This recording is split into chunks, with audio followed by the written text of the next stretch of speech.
bona. Ahir Espanya va tornar a quedar, per dir-ho de qualque forma, en ridícul i Balears també educativament parlant. I és que vam conèixer els resultats del darrer informe PISA, un informe que diu, en resumides comptes, el nivell dels nostres alumnes i ja els dic que és un desastre el nivell que tenim. Ara en parlarem i molt d'aquest tema amb un professor que coneix molt bé els resultats i el perquè d'aquests resultats. Uns resultats que deixen els nostres estudiants, els d'aquí, a la cua de tota Espanya.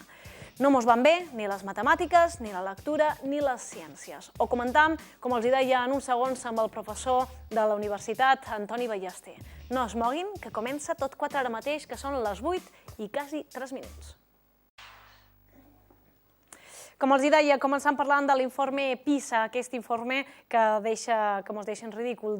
Jo no sé si el professor Ballester... Bon vespre, senyor Ballester. Hola, bon vespre. Com està vostè? Molt bé, molt bé. Deia que no sé si vostè estarà d'acord amb que tornem a quedar un poc en ridícul amb aquestes dades que poden veure ara a la pantalla. Senyor Ballester, poden mirar al monitor amb aquesta notícia que veiem aquest dematí. Desastre educativo de Baleares, estamos a la cola en matemáticas, lectura y ciencias. I també una notícia de Diari Mallorca, per exemple, PISA coloca a los alumnos de Baleares a la cola de España en el nivel educativo. Senyor Ballester, vostè ha estat professor de primària, ha estat professor de secundària, professor de la universitat, té un mètode damunt, que ara parlarem d'aquest mètode, que és la bíblia de molt de col·legis que estan aplicant i que milloren la seva productivitat educativa. Vostè, amb tota la seva experiència, veu aquests resultats i què pensa? Bé, primer hauríem de veure si ho volem arreglar o no. Una vegada, si sabem que ho volem arreglar, si anem en la direcció correcta, segur que se veuran els resultats. Si començam a donar voltes i voltes i voltes, com hem estat donant fins ara, perquè l'informe PISA s'està fent des de l'any 2000, cada 3 anys. Clar, perquè... Perdoni que l'interrompi.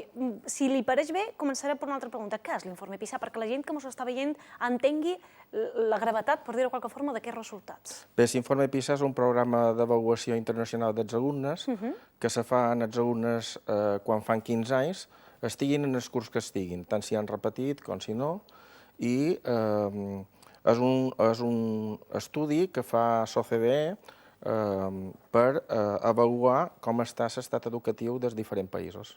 Aquest any han participat 65 països, per exemple. 65 països i Balears a la cua de tota Espanya. És un resultat preocupant, però això ha estat sempre d'aquesta forma? Sempre han tingut aquests resultats? Bé, hem de pensar una cosa. Actualment, pràcticament tota la població escolar, tots els nins i nines van a escola. Quan abans, fa 40-50 anys aproximadament, no s'acabaven, molt d'alumnes acabaven a la primària. Ara actualment se segueix fins a secundari i clar, no només hi ha aquesta dificultat a dins les aules, també hi ha les necessitats educatives especials, que eren alumnes que tenien dificultats especials que anaven a escoles a part o estaven en les famílies, i també hi ha molt d'alumnes de diferents nacionalitats, que això genera una dificultat. O sigui, aquestes comparacions a vegades que se fan, és que jo quan anava a escola eren 45 i per què ara se queixen els professors si són 30 o 25. Clar, no se pot comparar perquè la situació és molt diferent. Clar. I com a professor, aquests resultats li preocupen? Perquè jo com a mare, encara la meva filla és molt petita, té 2 anys i mig, però clar, això me preocupa. Clar, jo me preocupa com a professor, però jo, per exemple, com a pare o com a professor, sé què és el que me convé fer. Com a pare, sé que el que m'interessa és generar una expectativa alta en els meus fills, que els meus fills sàpiguen que l'escola és el més important. I com a professor, sistematitzar, estructurar i organitzar allò que és important que faci dins la classe perquè els alumnes aprenguin. De fet, té, com dèiem fa uns moments, un mètode que vostè va començar fa molt de temps perquè va detectar un fracàs escolar, per dir-ho de qualque forma, a l'aula, i després en parlarem d'això. Però jo li demanava des de quan tenim aquests resultats, que és cert que no es pot comparar la realitat d'abans amb la realitat d'ara, perquè cercant, i vostè a més m'ha ajudat amb aquesta documentació, poden veure unes imatges que veurem ara a la pantalla, retalls de premsa, com per exemple la que estem veient a la pantalla de 2002. La mitad de los alumnos de ESO de Baleares suspende las 5 asignaturas básicas.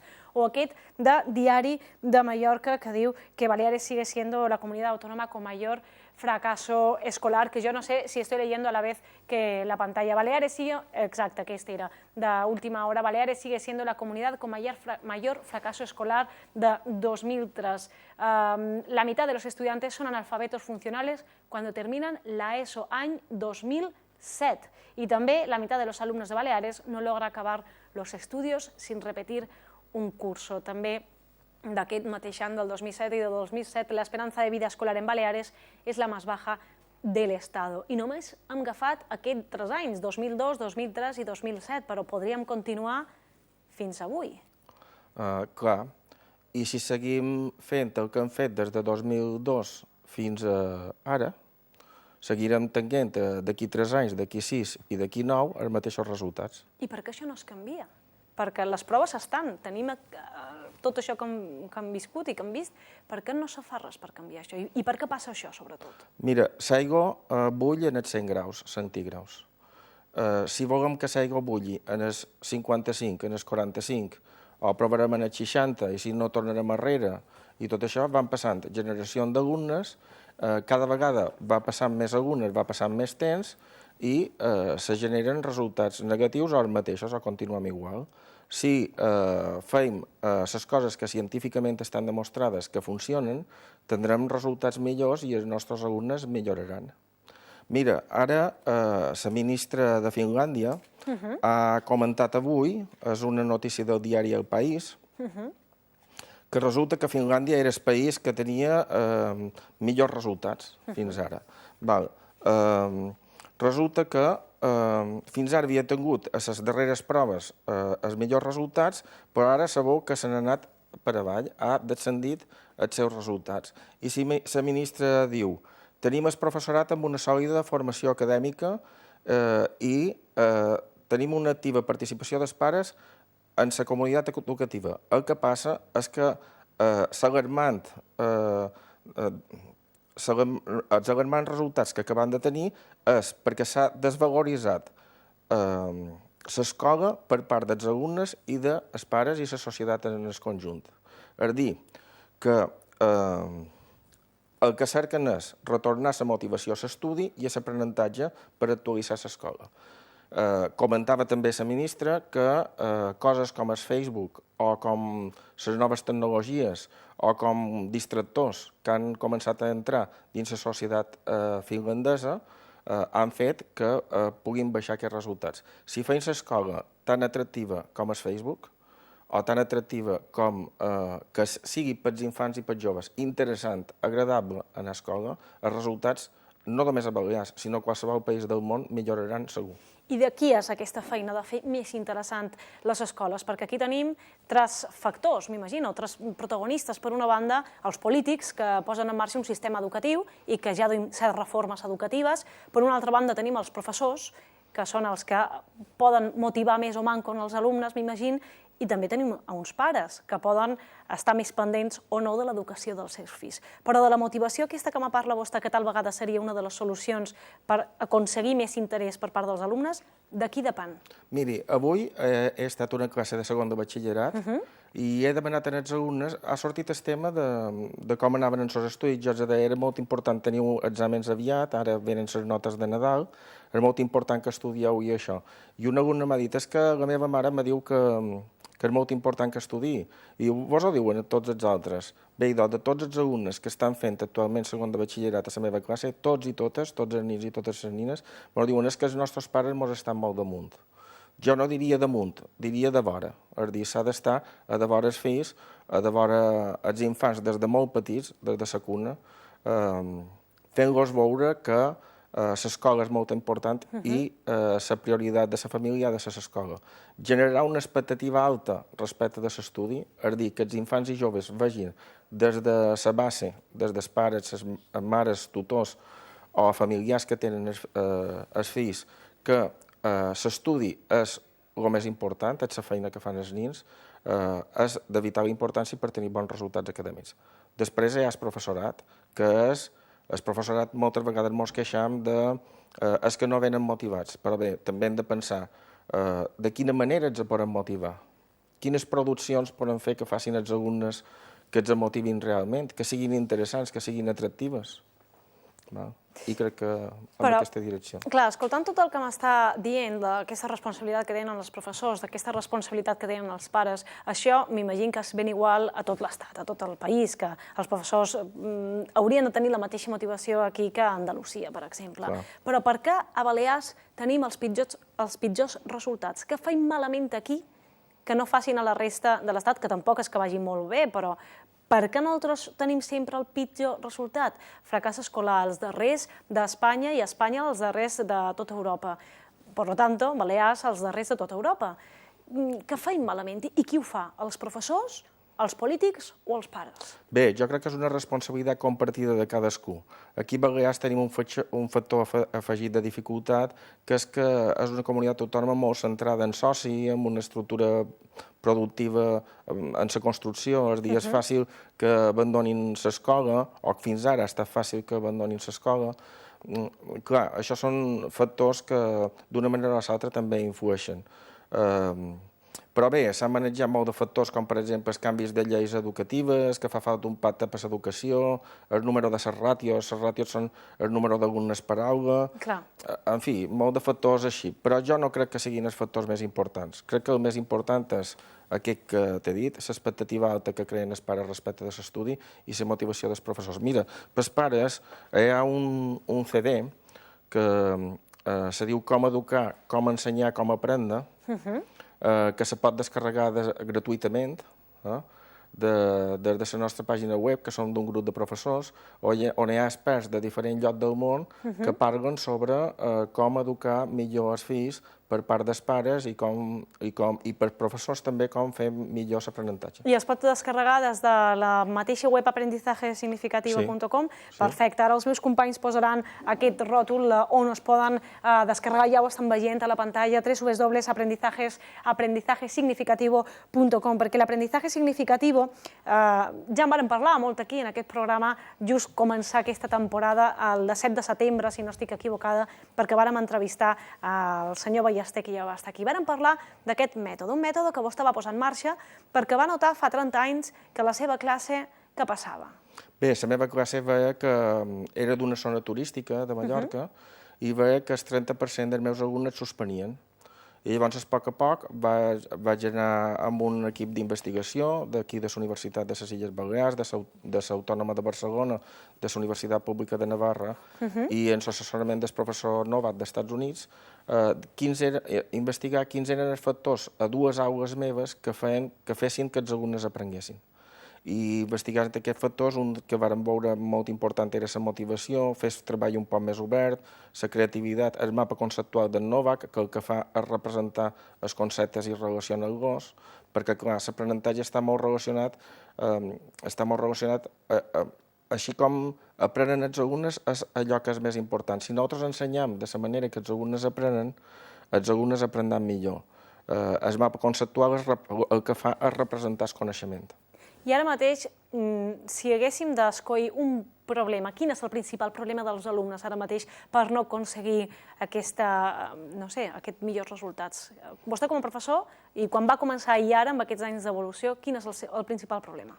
El principal problema, mira... Falta de motivació? Bé, una és la falta de motivació, però també és molt important que l'educació infantil i primari, entre els infants de 4 a 5 anys i primer de primari, garantir la cal·ligrafia, garantir l'escriptura, garantir el copiat, entre segon i tercer i entre tercer i quart de primari garantir les tables de multiplicar, les divisions... Però més del propi alumne, vull dir, un alumne quan està a classe, què és el principal problema que té? Que no li interessa el que li està dient el professor? És això el principal problema de l'alumne per no aprendre el que ha d'aprendre? És una de les dificultats que té. El que passa que l'escola ha estat muntada sempre, fins ara, o majoritàriament fins ara, perquè hi ha professors que sí que han treballat amb equip i tenen molt més bons resultats, però l'escola ha estat molt muntada en què el professor és el qui fa la feina i explica i l'alumne està passiu.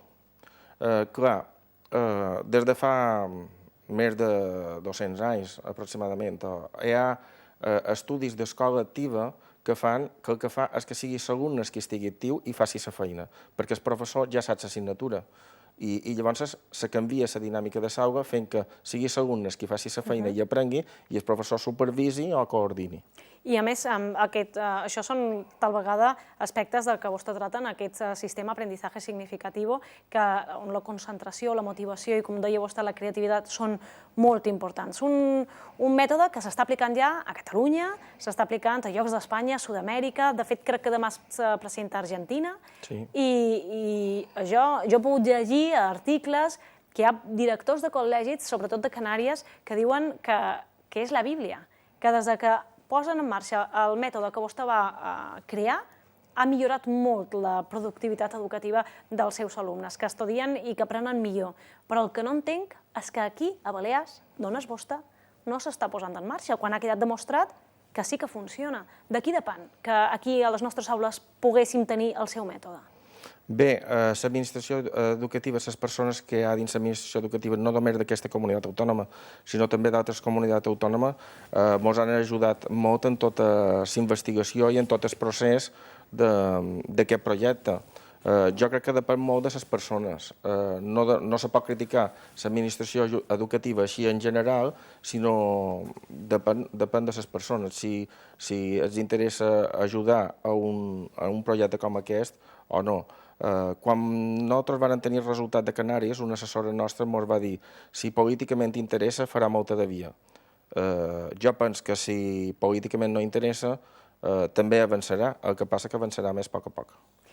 I parlàvem abans de la responsabilitat que tenen els pares i dels professors, però un professor ara mateix a la vegada mos està escoltant qualcú que té una classe on els alumnes no escolten, els alumnes no aprenen o ell no nota que hi hagi un feedback. Què pot fer? Quin consell li donaria als professors? Sí, miri, jo era un professor que tenia, vaig dir quan vaig començar a fer classe, mira, aquí hem de posar unes normes, i vaig posar 10 normes com un decàleg per fer les normes que havia de tenir dins la classe. Clar, en tantes normes, com que eren moltes, i llavors també el dia a dia de la burocràcia, d'anar darrere els nins, de preparar les classes i tot això, moltes vegades era difícil que jo me'n recordara de totes les normes i en el mateix temps els pogués aplicar amb eficàcia. En el temps he arribat a veure que si aplicava 3 normes millorava molt el rendiment de la classe. La primera norma era dues material. Moltes vegades passa, a les meves classes, per exemple, passava que els nins i les nines, un necessitava un rotulador i li tirava a l'altre. Una maquineta, sí, me deixes la maquineta, i li tirava a l'altre. Des que vaig posar la norma de dues material, com a primera norma, tot això s'ha acabat, perquè cada nin té la seva maquineta, té els seus bolis, té el seu llapis, i aquest problema ja ha desaparegut. Per tant, una cosa molt important és dur material. Si hi ha infants que no duen el material o joves que no duen el material, m'he posat en comunicació amb els pares o familiars i dir, mira, el seu fill no pot continuar les classes com els altres perquè no du el llapis o no du la goma o no du el material bàsic, el llibre, la llibreta... Que no compleix una de les normes. Una de les normes. I això el que fa, m'imagino, que és millorar la disciplina de la classe, perquè la disciplina, la falta de disciplina, a vegades, dona la sensació que avui en dia els professors tenen manca d'autoritat que abans. Això és un problema que influeix en el rendiment dels alumnes? Sí, la falta d'autoritat també és important. Però d'això de les normes que te deia, la primera era dur material, la segona està cada un en el seu lloc, que no vol dir assegut, vol dir que està fent la seva feina en el seu lloc, perquè quan dos alumnes tenen moltes dificultats o molts de problemes o són molt conflictius, no és convenient que estiguin un davant l'altre, perquè la conflictivitat augmenta. I llavors la tercera norma és respectar el torn de paraula, perquè moltes vegades les persones, i no ens entenem, els conflictes augmenten quan xerram totes les persones en el mateix temps. Si parlem un darrere l'altre, s'eviten molt de problemes. I després, a les classes amb més conflictivitat és important fer-los veure que els altres alumnes, les altres persones, tenen opinions diferents a les nostres. No vol dir que perquè tinguin una opinió diferent hagin de crear un conflicte, sinó que les persones tenen opinions diferents i poden conviure. D'això que me deies, de la disciplina i del tema de l'autoritat dels professors, mira, això és un tema molt important. És un tema molt important perquè avui en dia, i sobretot darrerament, els pares, mares o familiars o diferents persones, encara que no siguin pares o mares, han criticat en el professorat. Això és un tema molt delicat perquè va en contra dels propis pares, sobretot si se fa davant dels nens, perquè és una manera que el pare o la mare li diu a l'infant, des que és petit o quan és jove, la paraula del professor no val res. Si la paraula del professor no val res, el nen diu, o jove, i de la teva tampoc. I és igual com els pares que critiquen l'entrenador de futbol perquè ha posat un jugador, ha posat un altre, o l'entrenador o l'entrenadora de bàsquet. Està clar que lleva autoritat a un adult i si anem llevant l'autoritat en els adults, al final el que passa és que poden entrar en problemes o creure ser dels seus amics que els dugui a problemes encara més grossos. I de consells molt interessants que jo com a mare he tomat nota, m'imagino que si hi ha qualque professor que mos està mirant també haurà pres nota. Tenim molt de temes per parlar, sobretot anirem parlant d'aquest llibre que, de fet, el seu mètode ara està en un llibre digital, no? Sí. Perquè qui vulgui descarregar-se aquest llibre, ben igual que el CD, ho pot fer també en aquesta pàgina web que estan veient a la pantalla, aprendizajesignificativo.com, i es podran descarregar aquest llibre gratuïtament, completament, un llibre molt interessant. Ai, Pere Antoni, perdona, m'ho deia Naina. Un llibre molt interessant que es poden descarregar i on poden aprendre més d'aquest mètode que va posar en marxa el senyor Ballester i, com els dic, és la Bíblia per a molts col·legis, tal com han dit els directors d'aquests col·legis. Senyor Ballester, mos hem quedat sense temps. Tornarem a parlar de tot això perquè l'informe PISA encara ens ha quedat temes en el tintero, com per exemple les declaracions que ha fet el PP que diu que les retallades no influeixen. Per finalitzar, vostè està d'acord? Les retallades no influeixen en els resultats de fracàs escolar i de PISA? Bé, les retallades que s'han començat a Espanya fa 2 anys, el 2010, 2011, fa 15 anys que van a escola els infants que ara se'ls està fent l'avaluació de l'informe PISA. Es diu un infant en els 14 o 15 anys, quan fracassa, fa 15 anys que està amb els pares o amb els familiars i ha tingut tots els mestres d'infantil, ha tingut tots els mestres de primari, ha tingut tots els mestres de secundari i, sobretot, una cosa que és molt important, els mitjans de comunicació. Durant aquests darrers anys, fa 2 o 3 anys que no passa tant, però en el mitjan de comunicació sempre que sortia un mestre era per ridiculitzar algú. O moltes vegades passava a Espanya que sortia per ridiculitzar un mestre. S'estan fent programes també molt interessants des del mitjan de comunicació per fer veure als pares la importància de l'estudi dels fills i les pràctiques que estan fent a les escoles. Si des del mitjan de comunicació se fa veure als pares que l'estudi dels seus fills és el més important i és la prioritat de la família. I els professors formem el professorat en metodologies que facin que els alumnes aprenguin millor i siguin més atractives per a ells, solucionen els problemes segur. I esperam que qui ha de prendre nota n'hagi pres. Senyor Ballester, professor de la universitat, també de primària, secundària, de totes les edats, gràcies per estar avui amb nosaltres i molta sort amb el seu mètode, que de fet demà ho presenta a Serenal, no? Sí, a l'Institut de la Ribera, sí. I del que vagi molt bé aquesta presentació, molt pendents del que vagi fent el senyor Ballester. Gràcies per estar amb nosaltres.